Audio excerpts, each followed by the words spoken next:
Oi, gente, tudo bem com vocês? Este é o 8º episódio do podcast do Icatepse, o Icatepse Cast. E hoje eu tô aqui com duas educadoras que vão contar um pouco sobre a trajetória delas e por que investir em projetos socioemocionais em escolas. Viviane, Alessandra, bem-vindas. Obrigada, é um prazer. Prazer estar aqui com Obrigada, vocês, gente. prazer. Que Prazer é bom. todo nosso. Gosto muito do trabalho de vocês, admiro profundamente. Por isso vocês estão aqui, mas também por um outro motivo. A gente, esse ano, comemora 5 anos de Catepse e já estamos juntas há 3 anos lá, né? Quase 4. Com parceria. É. Então, vocês fazem parte da nossa história, assim como nós temos feito parte também da história da escola ao longo desse pequeno tempo. Mas e acho que por isso, assim, me motivou a pensar em vocês duas, porque a gente precisa contar um pouco do que a gente faz e também para valorizar a história de ambas, porque são grandes profissionais fazendo um grande trabalho. Então, esse é o objetivo nosso hoje. Contar histórias sobre trajetórias. Que delícia, é o mais importante, né? Para começar, queria que vocês contassem um pouco por que vocês escolheram a área da educação. Essa área tão fácil de se trabalhar. Acima. Só para guerreira. Pois é, pode começar, Vi. Que a sua bagagem é maior. Eu escolhi a área da educação por acreditar que só a educação, a informação, ela pode transformar vidas, né? E transformar a nação, o mundo, só através dela, né? Então, lá atrás, na minha adolescência, eu sempre fui muito curiosa, muito comunicativa e sempre em busca de novidades, do saber. E como que eu faria para manter isso e para passar isso à frente, né? Então, só através da educação. Então, eu comecei ali, lá na minha adolescência, a pensar. Ah, olha só, essa parte não fazia ideia. Mas foi lá. Eu venho de uma família, meu pai era professor, né? Minha tia também, então era uma família de professores e comerciantes. Mas desde criança também eu achava que eu sempre podia ensinar. E eu me lembro que eu tenho uma avó, né, que era analfabeta. E aí a minha missão ali com 6, 7 anos era alfabetizar a minha avó. E era muito interessante, porque eu não tinha habilidade nenhuma, né, para trabalhar com idosos, para alfabetizar alguém assim com uma idade mais avançada, mas eu tentava fazer o que eu via meus professores fazendo, né. No final, não consegui alfabetizar 100%, mas a minha avó já escrevia o nome dela e ela ficava muito feliz. Minha irmã mais velha também é professora, e apesar dessa vivência em casa, foi muito interessante porque o meu primeiro trabalho oficial, sem pensar muito, essa é a área que eu queria, foi numa escola. E eu fazia o ensino médio e não tinha decidido ainda o que eu faria na faculdade, mas eu precisava trabalhar e comecei a trabalhar numa escola. E numa escola, uma das melhores escolas do Brasil. E ali foi que eu tive o verdadeiro conhecimento do que a educação pode fazer por um povo, assim como a Viviane falou, né?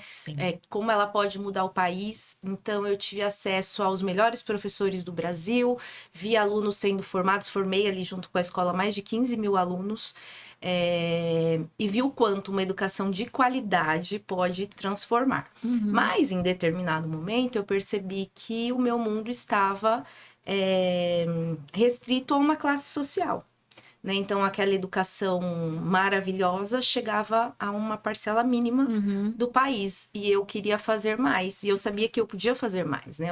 Eu entendia que a educação, para ela ser boa, ela não precisa ser uma educação cara e que seja acessível a apenas algumas pessoas. Você consegue fazer uma educação de qualidade sem a necessidade de estar numa escola de elite. Então, depois de 18 anos de muito aprendizado nessa escola, eu decidi por novos projetos, onde eu conseguisse compartilhar um pouquinho do que eu tinha aprendido lá com outras camadas da sociedade, que fosse mais diverso, que não fosse um público tão específico. E aí eu parti para projetos inovadores, e nos últimos 4 anos, na Escola Aprendiz, eu encontrei também essa abertura, né, de trazer o que há de melhor, sem a necessidade de você ter um custo altíssimo de investimento. Então, essa é um pouquinho da minha história na educação. Né? E vocês duas são formadas em pedagogia? Não? Em letras. Ah, a sua formação é em letras. Isso, em letras. E aí, o que você fez depois?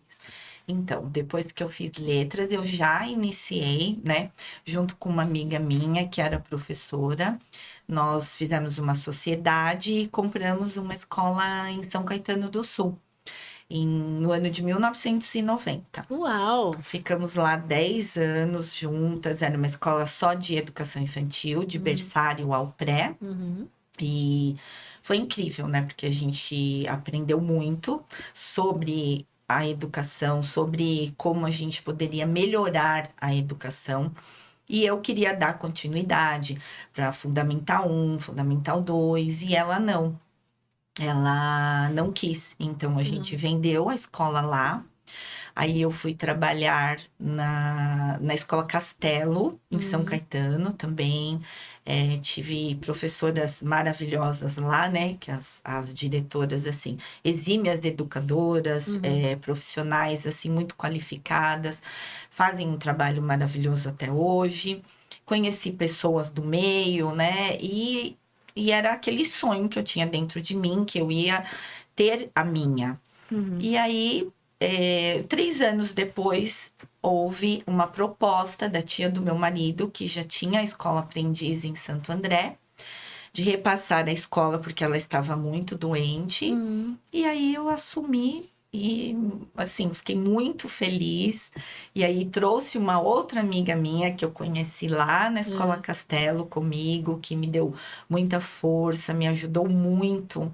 Uma pessoa que ama e vive a educação tempo integral, que é a Mari Clay. E, a partir daí, desistir não faz parte do meu vocabulário.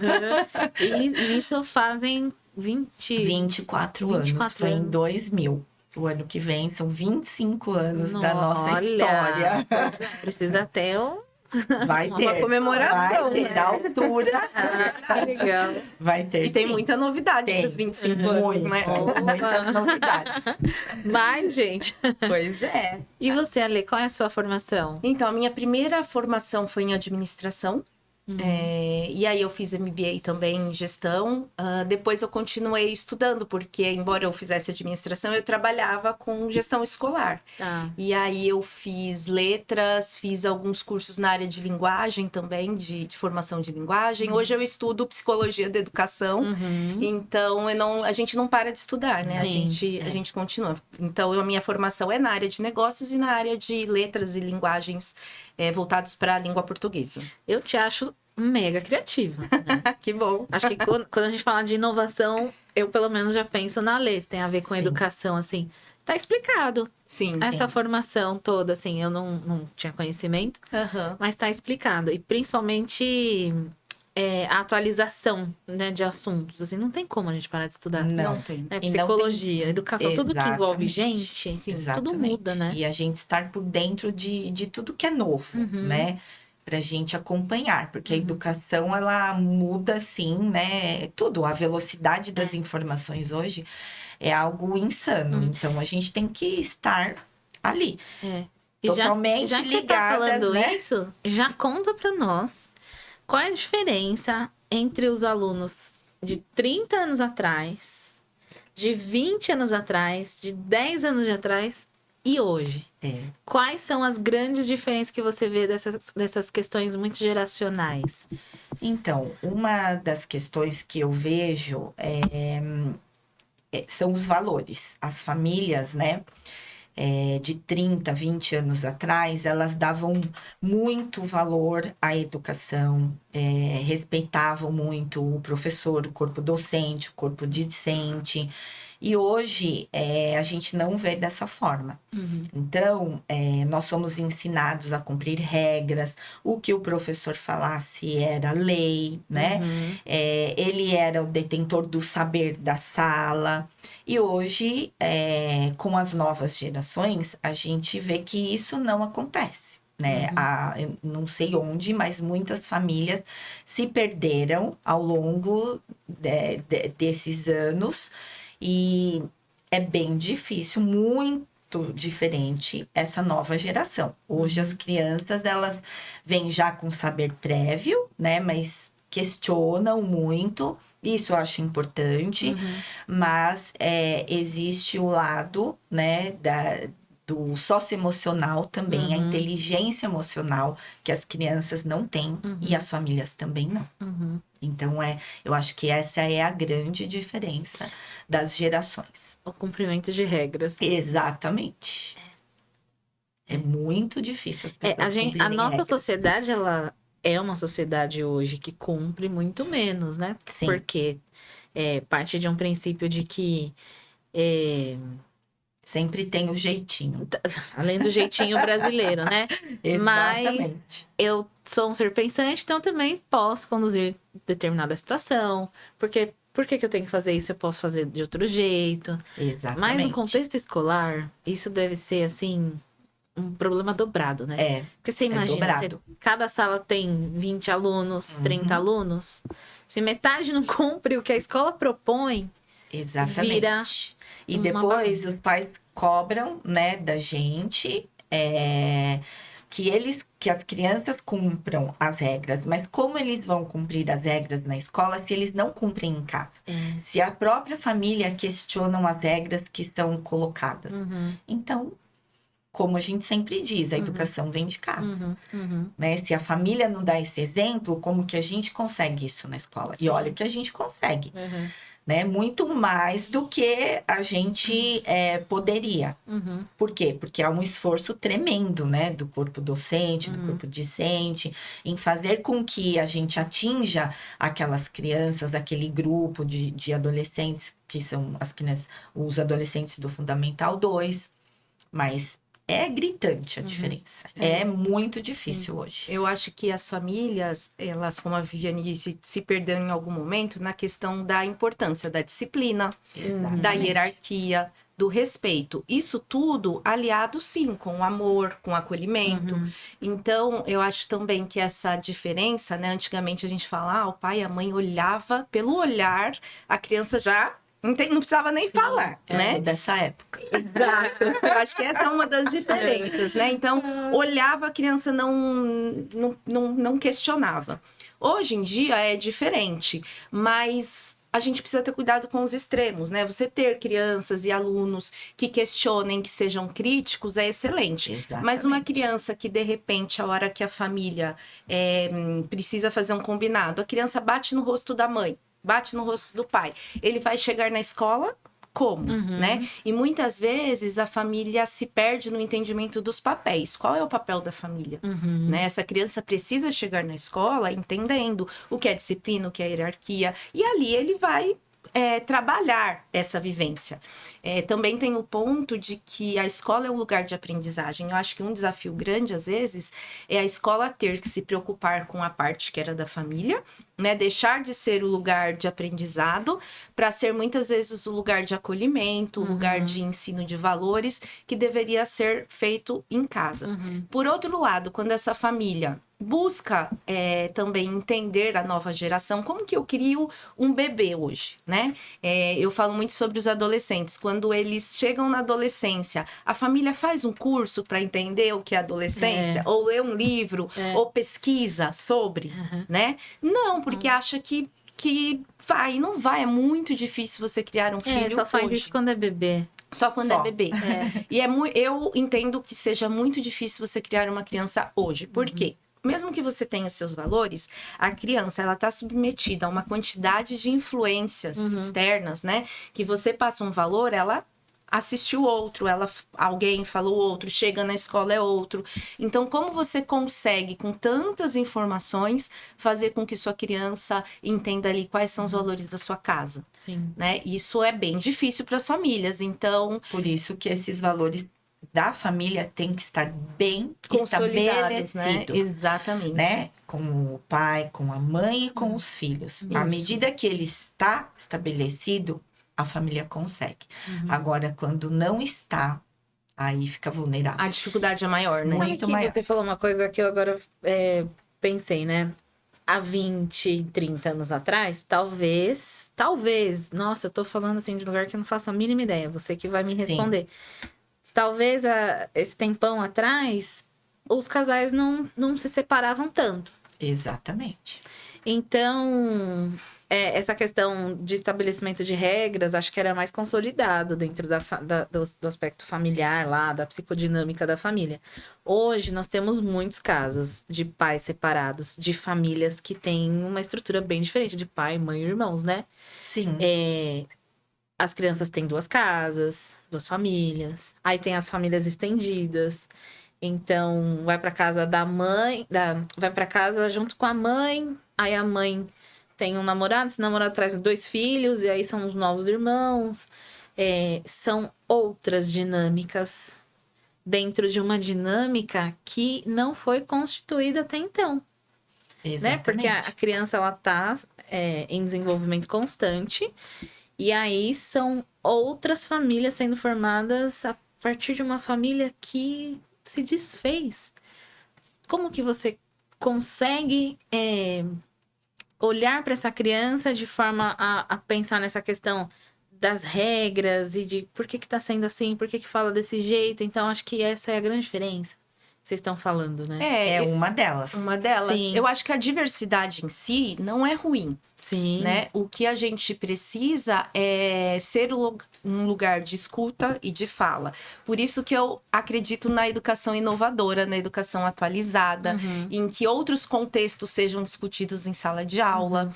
É porque mudou. Sim. Né? É outro cenário. E se a gente trabalhar na educação da mesma forma que nós trabalhávamos, né? As carteiras enfileiradas, uma educação super tradicional. A gente só vai falar de uma família pai e mãe. E dentro da nossa escola a gente vê, por exemplo, famílias diversas e com resultados muito positivos com os seus filhos. Sim. Né? Mãe solo, que a criança tem uma estrutura, tem a hierarquia, o respeito, o amor, o acolhimento. Sim.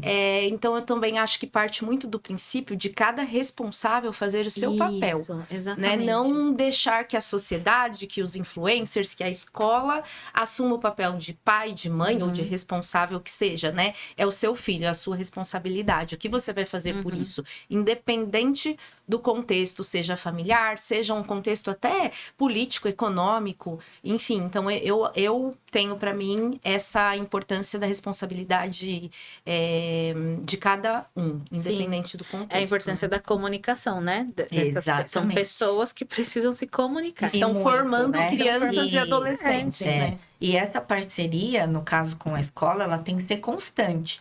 Tudo que acontecer de diferente, a escola tem que estar por dentro. Para que dentro do contexto escolar, a gente consiga monitorar o que está acontecendo, por que a criança está agindo daquela forma, né? Então, essa parceria, ela tem que ser ainda maior com a escola. Sim. E muitas vezes isso não acontece. E assim, tudo reverbera lá, né?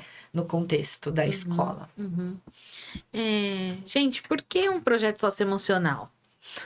Uau, né? Bom, tudo que nós falamos aqui, por tudo, por isso, já deveria existir nas escolas há muito tempo, Sim. né?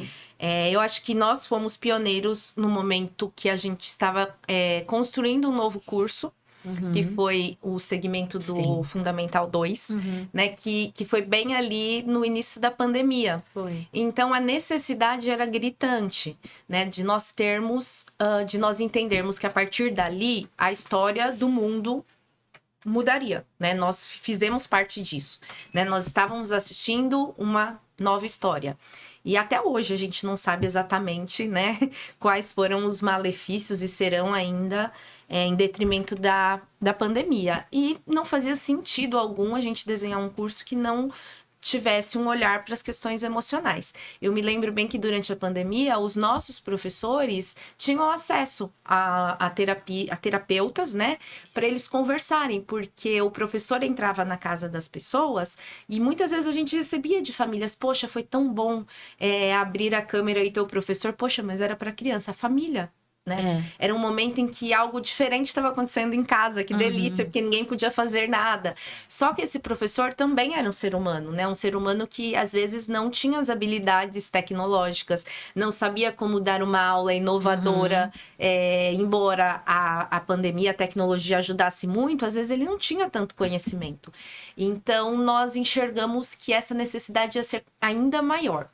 E eu acho que o nosso maior orgulho é não termos, nesse momento, aderido a um programa que já existisse. Até porque naquela época isso não era moda, né? Hoje todas as escolas têm um programa socioemocional. Não, então nós entendemos que o programa socioemocional, até pelo contexto da nossa escola, de ser uma escola que a gente sabe o nome de cada aluno, a família, o que acontece, por que ele está diferente, como que nós compraríamos uma ferramenta de mercado para aplicar dentro da sala. Então, a parceria com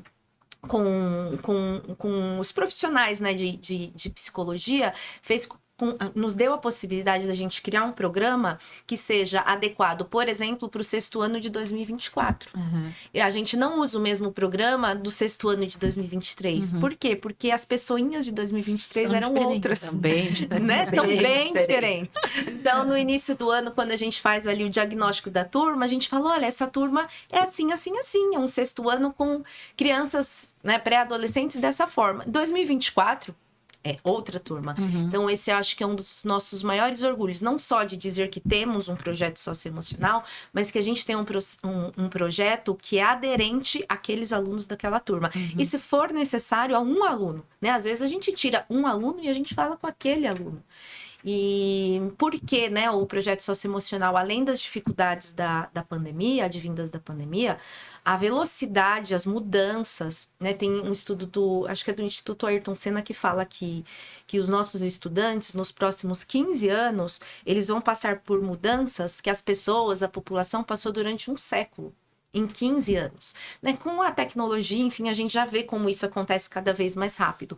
Mas como que a gente prepara pessoas para situações que aconteciam durante 100 anos que vão acontecer em 15?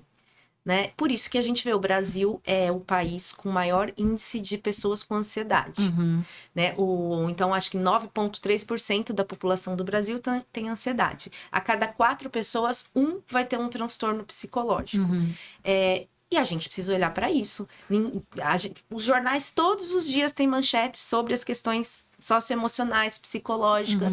E aí vem outros fatores, né? Como o preconceito que existe em relação a isso. Então, a escola é esse lugar de educar. De dizer, olha, você tem que saber o que você sente. Você tem que falar, você tem que dar nome.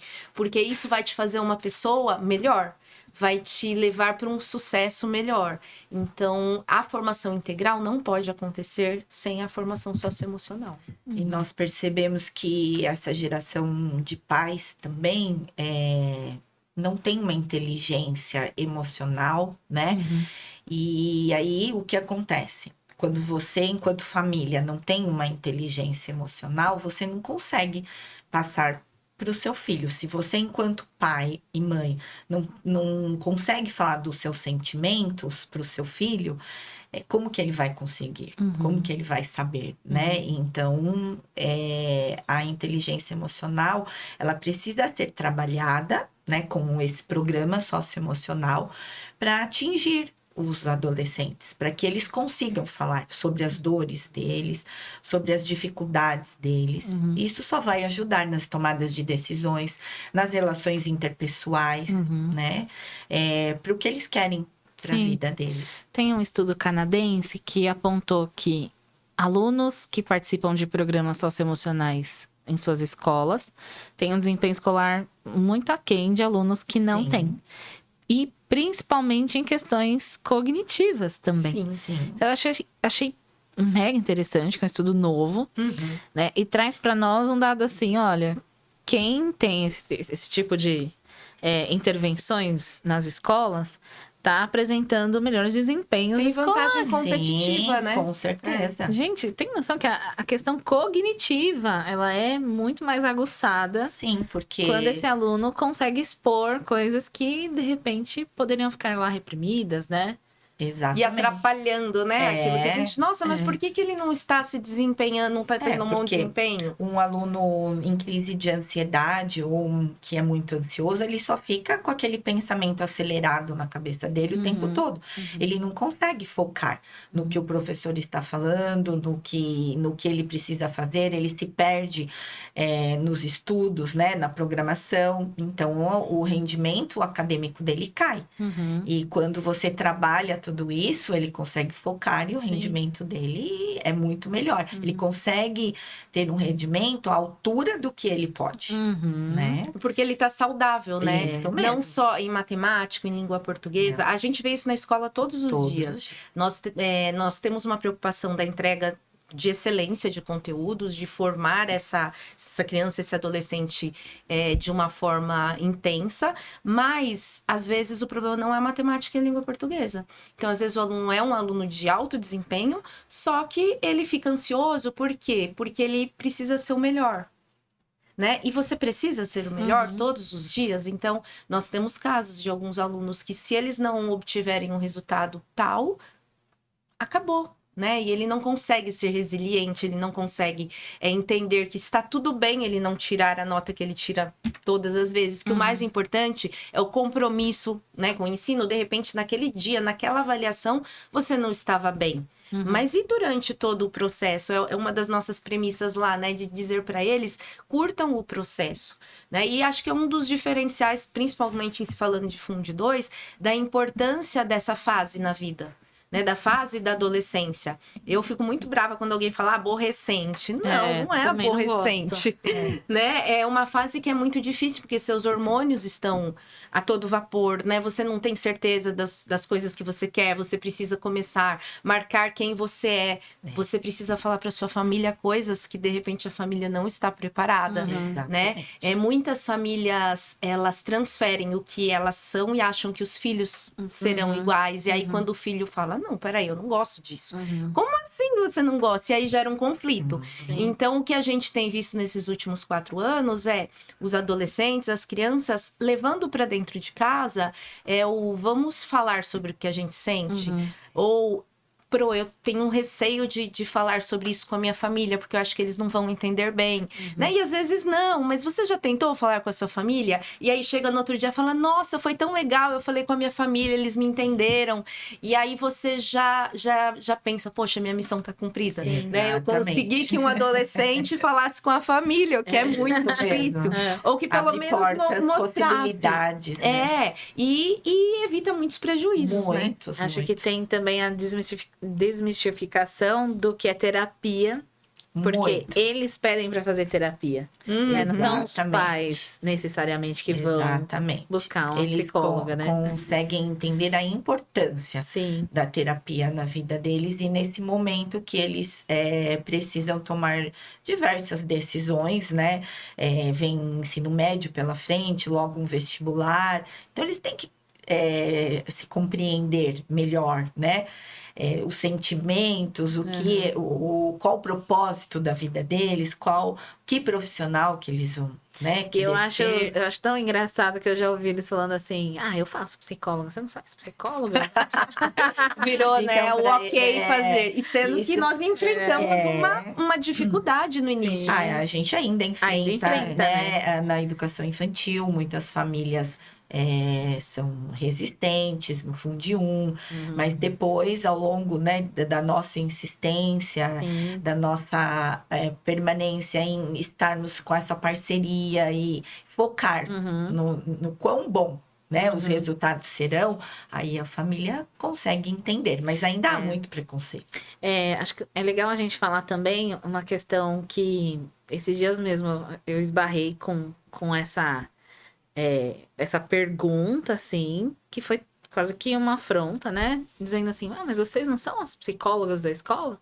Não. Né? Um projeto socioemocional, ele é constituído por profissionais, psicólogas, mas que não fazem parte daquele corpo escolar. Nós não somos funcionárias que Não estão no dia a lá no dia, dia a né? dia. E é isso que traz a grande diferença. Porque se nós estivéssemos, né? Quando a gente faz parte de de uma instituição, primeiro que não é possível ter um olhar como o que a gente tem às vezes que é diferenciado. Né? Então, eu vou lá, faço uma análise e, de repente, vou fazendo as minhas intervenções a partir disso, que o psicólogo faz isso. Né? A gente tem aula de observação científica.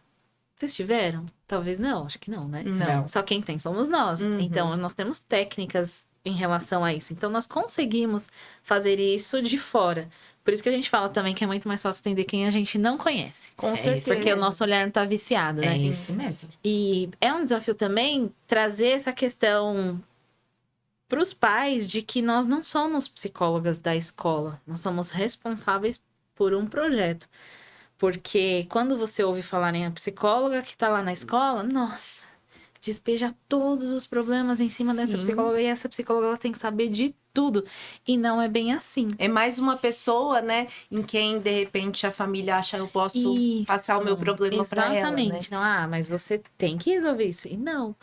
Né? Então, muitas vezes as famílias também transferem responsabilidades quando vem um projeto como esse, né? Uhum. Ou alguma psicóloga ali, ou até estagiária de psicologia, com toda certeza, transitando nesse contexto. Sim. Então, a gente também tem esse papel, né? De dizer que não somos psicólogas que temos um projeto. Ele é específico, né? Acontece com uma frequência ali, mas você tem a orientadora educacional, você tem a diretora, você tem a coordenadora, você tem tanta gente. Toda uma equipe, né? Exatamente. Hoje estamos só nós duas aqui, mas a gente tem uma equipe ali de profissionais muito capacitados, Sim. né? Colegas ali que fazem parte do nosso time de gestão, que a gente troca informações, que ali acontece mesmo o dia a dia. Sim. Né? E é muito bacana quando tem alguém de fora, até porque, enquanto projeto, vocês orientam a escola e os alunos, né? Agora, se é alguém de dentro da escola, já parte de uma ação interna, é diferente. Né? Então, eu acho que isso é bem importante. E falando um pouquinho ainda sobre resistência à terapia,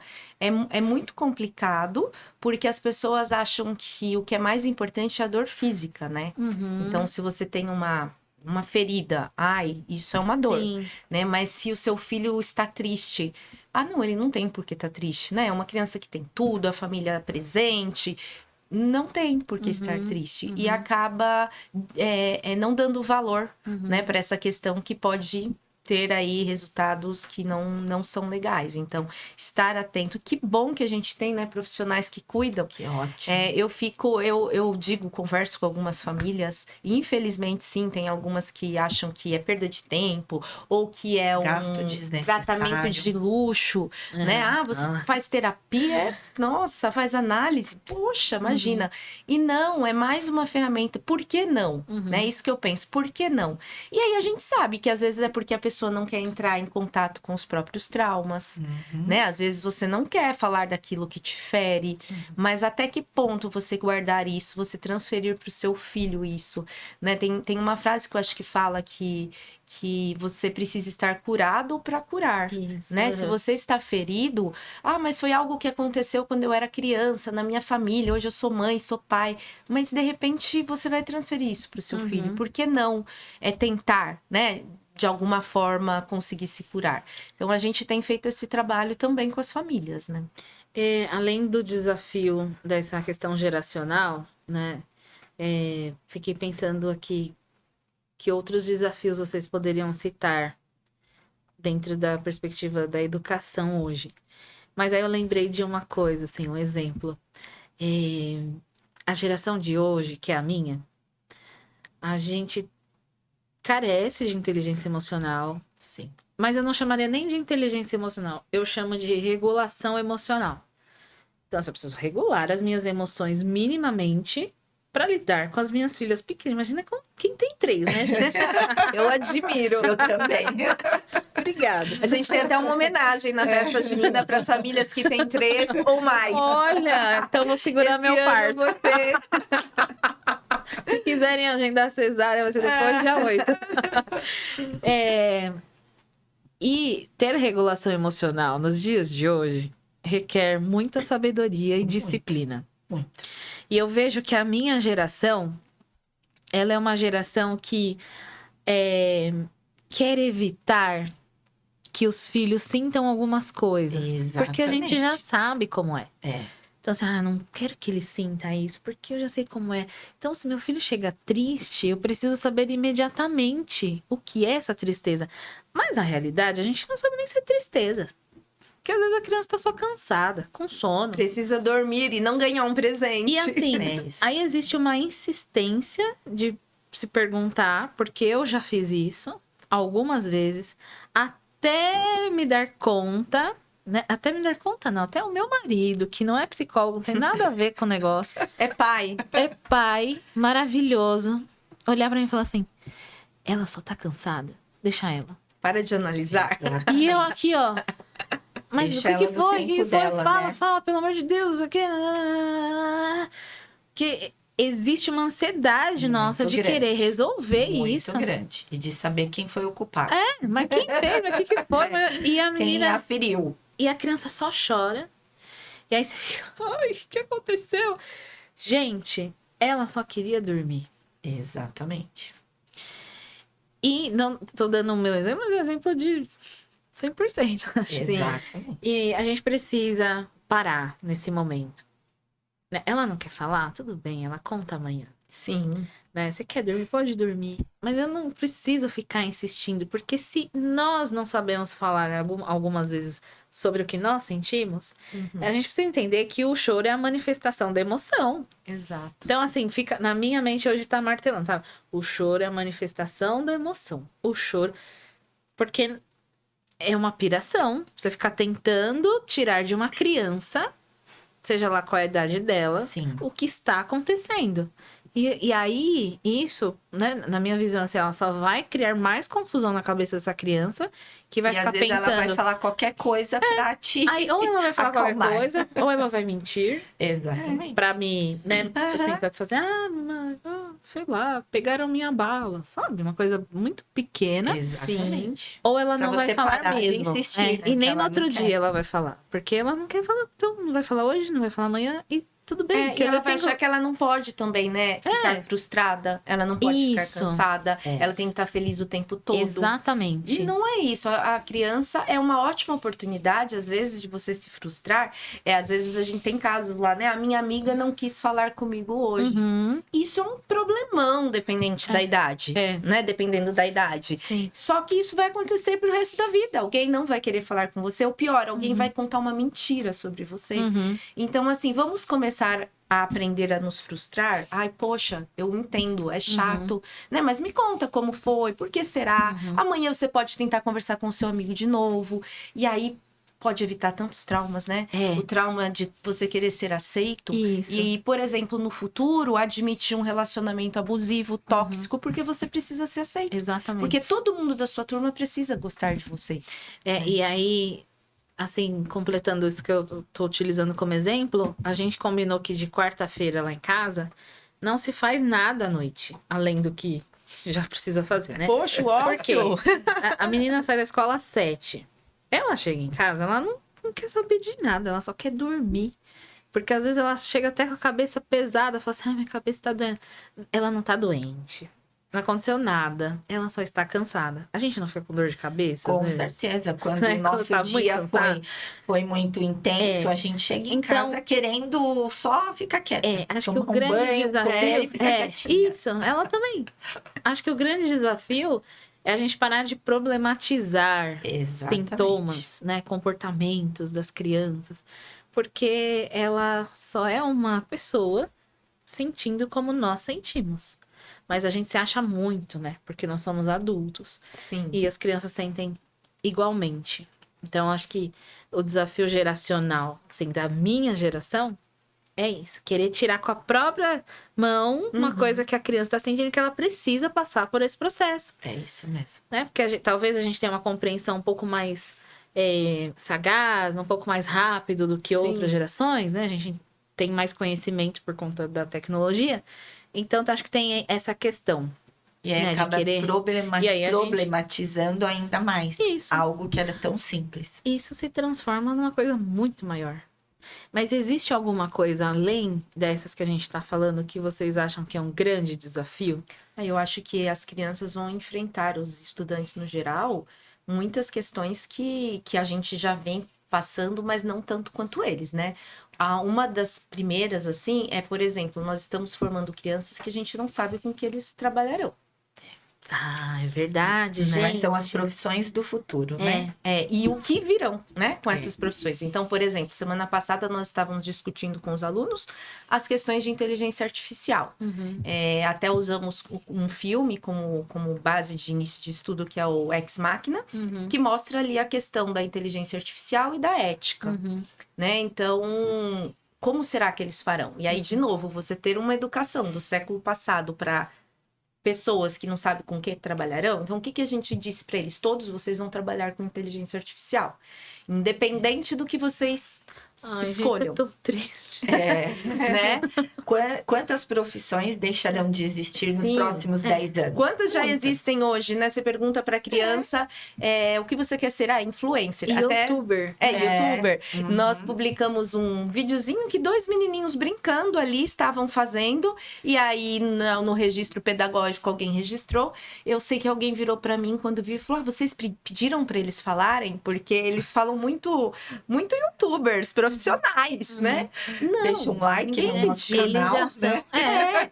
Não foi combinado. Eles estavam falando isso, só que a gente usou porque eles estavam aprendendo inglês. Eles estavam fazendo um vídeo aprendendo inglês. Perfeito, aprenderam, né? Mas não é nada combinado. Além dessas questões principalmente de ética, né? Por exemplo, quando você tem o poder na parte de inteligência artificial, de criar, né, robôs que estarão no lugar de humanos, ou mesmo na parte de medicina, a ética nisso tudo, né? Até qual o limite do ser humano para criar coisas?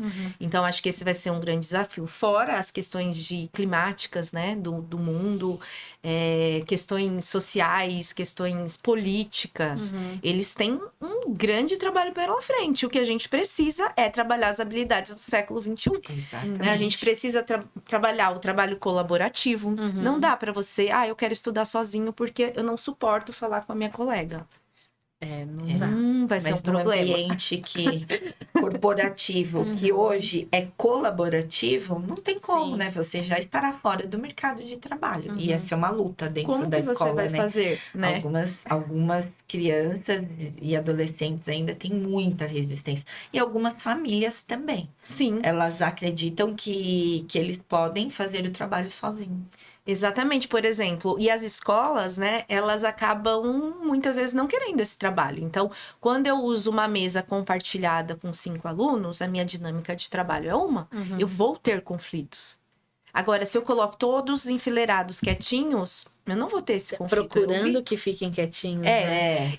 Mas isso vai formá-lo, né? Vai ajudá-lo a, nesse dia, a ter um conflito com um amigo, chegar em casa triste e a família pensar, não, ele não pode ficar triste. Não, ele pode, ele teve um conflito com um amigo. Sim. Eles tinham que decidir sobre uma pesquisa e não chegaram a um... Né? Então, eles vão precisar aprender sobre isso. Então, é difícil também para a escola ensinar a nova geração. Né? É difícil para o professor estar ali falando algo e o aluno falar, não, eu li isso, abri agora aqui no Google e agora tem isso. O professor não tem como competir com o Google. Né? Eu acho que tem duas questões que são desafiadoras para nossa sociedade, mas que essa escola, ela tem como carros-chefes, assim, que eu admiro muito porque eu vejo que isso acontece na prática. Não estou tão mais frequente ali, mas sei tudo que tá rolando, gente. A gente gosta de famílias assim, né? Participativas. Então, são duas questões. Uma é a educação antirracista, Sim. e a segunda até me arrepia quando eu falo, é a questão da política anti-bullying. Porque, assim, não fui inúmeras vezes em sala de aula, mas as que eu fui, é de se admirar que não há prática de bullying. Se eu disser que não há, né, talvez eu esteja aí escorregando. Mas é uma pelo abertura menos, pra gente mas falar pelo muito menos sobre, nos né? momentos em que eu estive, né, sexto, sétimo, oitavo, Hoje tem o nono conheço.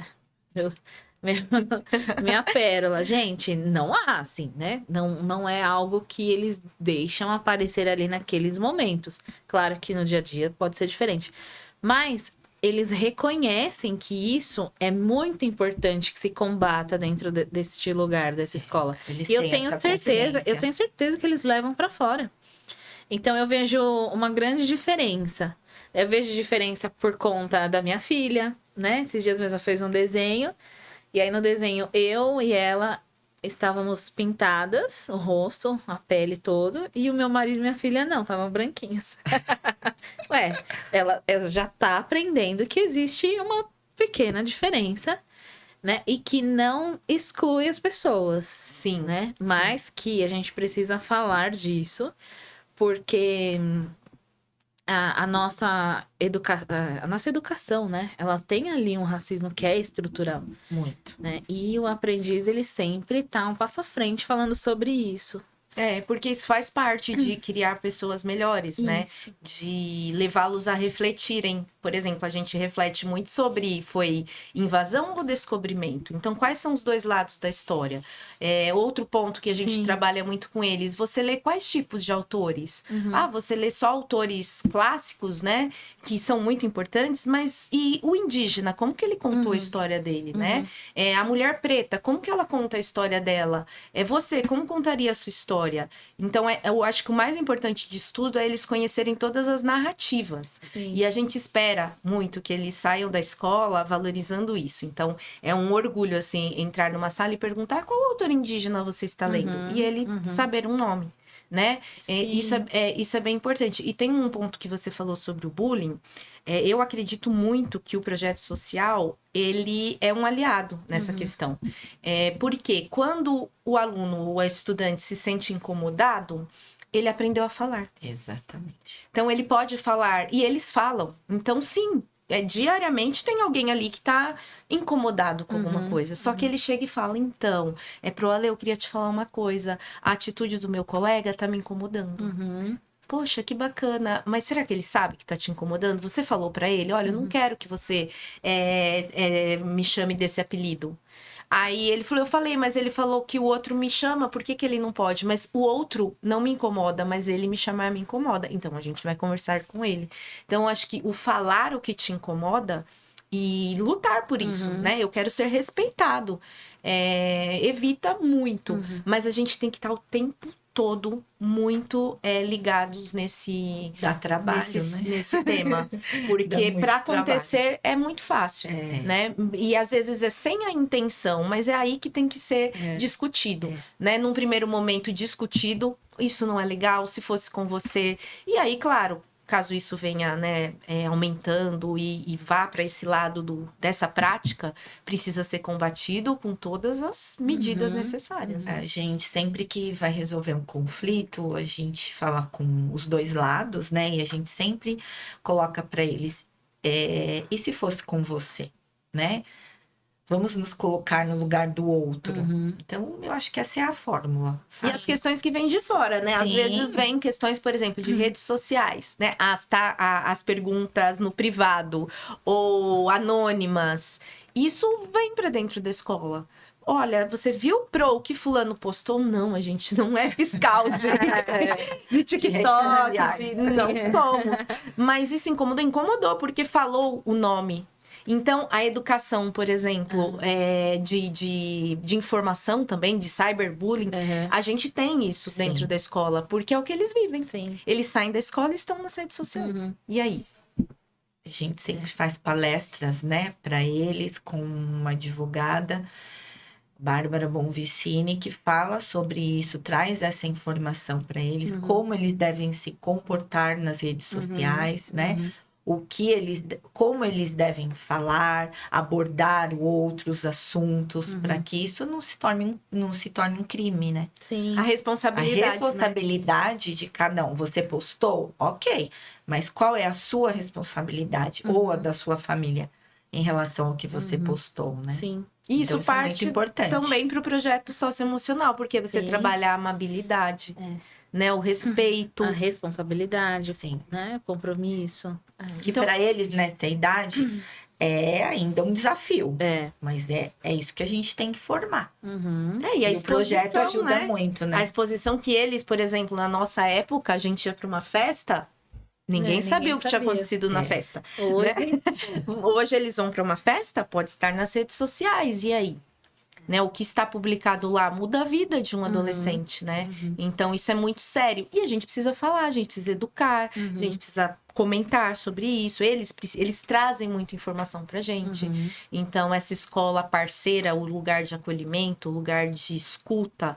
Nós já tivemos situações em que o aluno chegou a partilhar com a gente, situações que eram sérias. Né? Mas em parceria com a família. Esse que eu acho que é um ponto, assim, muito importante, até para famílias que estejam nos ouvindo, que não sejam da nossa escola, quando forem procurar uma escola, procure uma escola que esteja alinhada, né, com os seus objetivos, com os seus valores. Por exemplo, a nossa escola é uma escola que a gente vai chamar a família e a gente vai conversar. E a gente vai esperar que a família seja também um lugar de escuta. Claro que a família tem, né, os seus valores, mas se a criança, o adolescente não puder falar em casa, ele vai falar com quem? Né? Então, é uma escola transparente. E a família precisa entender isso. De repente, é uma família, não quero esse nível de transparência, o que eu acho que não seja ideal depois de tudo que a gente falou. Mas há diversas escolas. Então, acho que um ponto bacana de se escolher uma escola é conhecer mais sobre ela, conhecer como a escola trata os seus professores, né? A comunidade escolar, os alunos. Pra gente é muito prazeroso ter alunos que nos procuram, às vezes procuram o projeto emocional, às vezes falam, eu preciso falar com você, né? Ou eu preciso falar com você em particular, eu preciso te dizer que eu tô percebendo que a minha amiga tá triste, e eu não sei o que é, mas eu tô muito preocupada com ela. Né? E aí você fala, poxa, estamos formando gente do bem, né? Estamos no caminho certo. Gente que vai mudar o país para melhor e o mundo. Né? Gente, pra gente ir pro final, queria que vocês contassem um caso que marcou a carreira de vocês. Vocês devem ter vários, né? Claro. Quando a gente lida com pessoas, são muitos. Mas deve ter algum caso, assim, de algum aluno que... Ou não, né? Alguma situação. Eu tenho de uma família que eu acho bem importante relatar.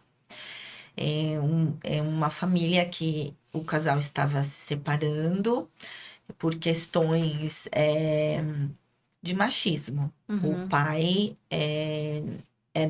foi criado, né, com o pai dele nessa concepção machista, e a gente descobriu porque volto a dizer, a parceria escola em família.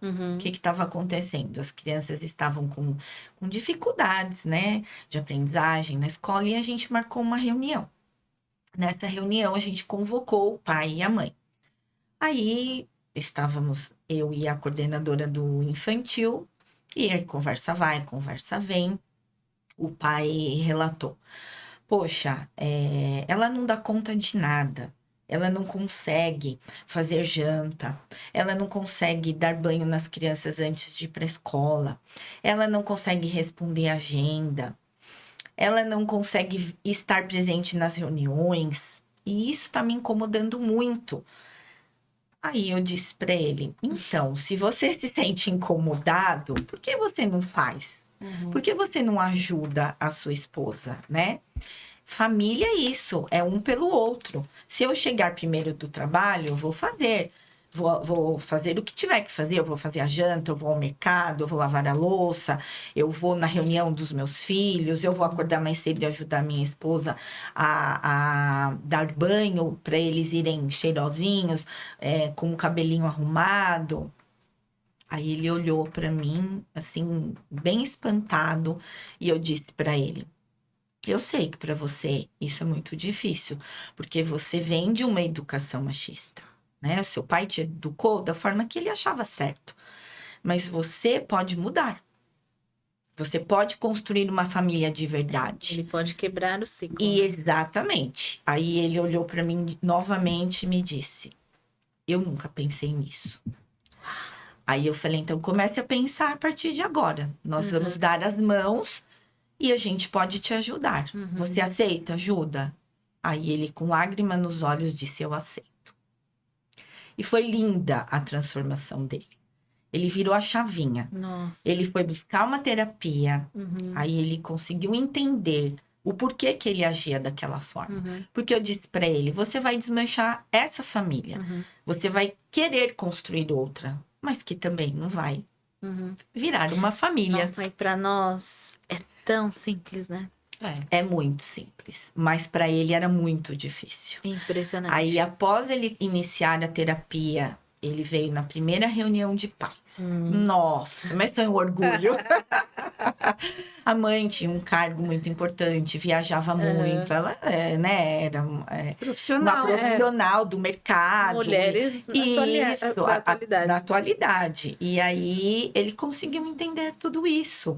E assim, ele se superou tanto que quando ele arrumava as crianças para vir para a escola, principalmente a menina, ela vinha de xuxinha.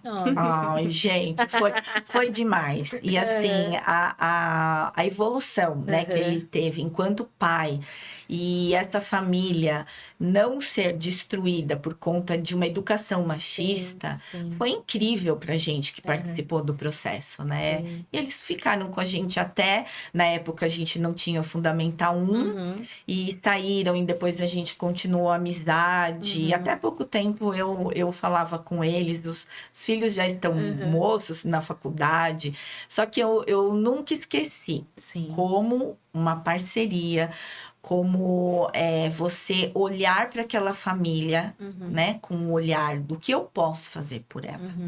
Né? Foi o diálogo que salvou. Foi o diálogo que salvou. E assim, virou um paizão, né?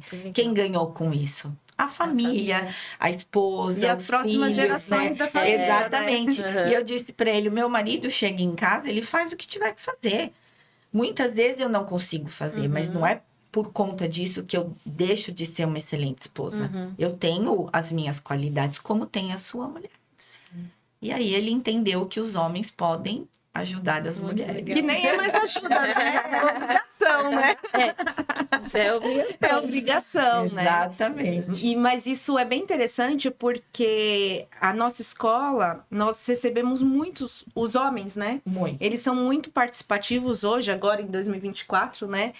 São muito participativos e a gente fica muito feliz quando é reunião de pais, os homens estão presentes, a gente faz questão, né? Se é uma família que tem mãe, pai, independente do se estão juntos ou não, da participação e da responsabilidade do homem na formação do seu filho, né? Caso seja essa formação. Então, que bom, né? Que essa pessoa mudou, quebrou esse ciclo e que as novas gerações de homens estejam entendendo a responsabilidade deles na formação dos filhos, né? Sim. Bom, o meu caso também eu pensei em vários, assim, mas eu quis trazer um mais recente, que foi o ano passado. Nós temos um projeto na escola que chama Desempareda.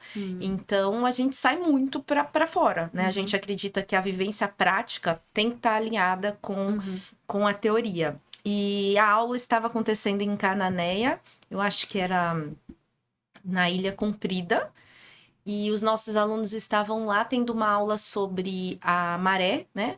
Sobre as oscilações, sobre a lua, e aí parece que o tempo parou, eu me retirei assim do grupo de alunos, eles estavam com o monitor, e o monitor desenhando na areia da praia, e ali era a sala de aula.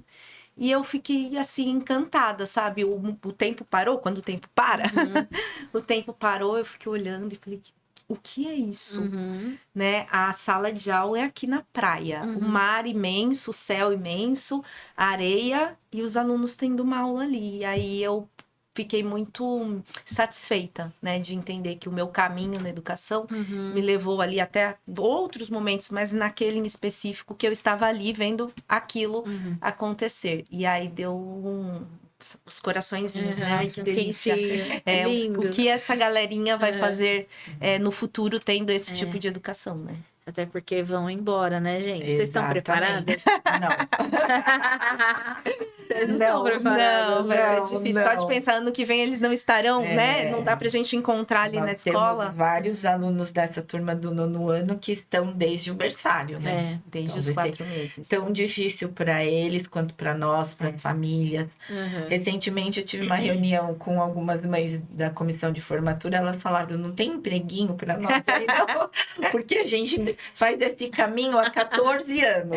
Como que a gente não vai fazer mais Como esse não vai caminho? mais fazer, Pois né? Exatamente. Eu falei, vários dias vocês vão errar a rota.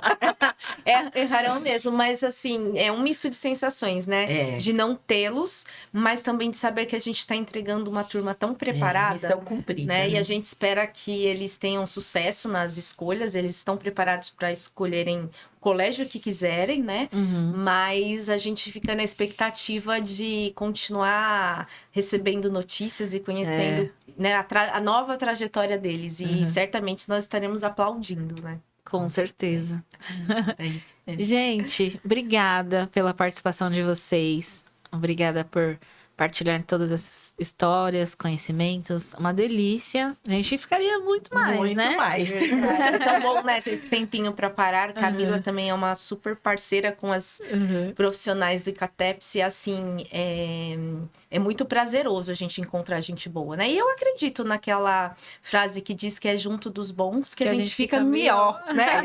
Então, que bom que nós estamos juntos. Com Muito certeza. agradecida. Pra Só nós gratidão também. pelo seu trabalho. E se esses adolescentes são o que são hoje, você faz parte disso, viu? Gente. Esse 9º ano, né? Que começou lá atrás. No sexto, né? No sexto. Exatamente. Cheio de dúvidas, de dificuldades, de resistência. Eu me lembro que na primeira reunião de pais, os pais ficaram assustados, né? Por quê? Porque sim, a equipe do projeto socioemocional conhecia muito dos alunos, né? E para a família adolescência é uma fase assim, é sério que ele já sabe isso? Já sabe. Eu me lembro que em um dos primeiros cafés, vários ficavam em silêncio, só ouvindo e observando, não falavam nada. Hoje a gente tem que falar, calma, dá vez pro outro, né? Não, hoje eles me encontram em outros lugares também e falam, olha lá, psicóloga. Esses dias, um deles me abraçou, eles cresceram, né? Muito. Então, eu conheci eles menores do que eu e hoje eles estão bem maiores. Ele me abraçou, eu parecia uma criança sendo abraçada. Oi, Camila, você tá grávida de novo? Sim, a parte das suas gravidezes, Ai, eles gente. acompanharam tudo e eles falam, nossa, 13, eu falei, então. Mas até a sua gravidez foi motivo da gente ter uma conversa sobre isso. sobre gravidez, sobre mãe, sobre amamentação, sobre profissional. Então é isso, viver a realidade. Né? Isso. É nosso objetivo, levar a realidade Com certeza. como prática, né? Para tentar colocar também assuntos que têm a ver com a nossa realidade dia a dia acontecendo. Porque E o mundo como que a gente pode virtual ajudar. é virtual, né? Ele não é real. Isso Então mesmo. a gente tem que levar o que é real para dentro da sala de aula, né? Muito bom, gente. Então, obrigada mais uma Obrigada vez. a você. Acho que vocês podem falar, se vocês quiserem, o Instagram, o Sim. endereço da escola. Sim, a nossa escola então fica em Santo André, na Vila Gilda. Bem pertinho ali do Shopping ABC, né? Siga-nos nas redes sociais, @Escola Aprendiz. A gente tem esse compromisso de mostrar um pouquinho o dia a dia da escola, de contar a história, né? A nossa rede social mostra isso, é uma rede social para que as pessoas se sintam um pouquinho ali dentro. Não dá para mostrar tudo, né? Porque a escola é um ambiente, o dia a dia da escola é intenso, mas tem um pouquinho ali do que nós somos. Obrigada, Isso mesmo. gente. Obrigada a você.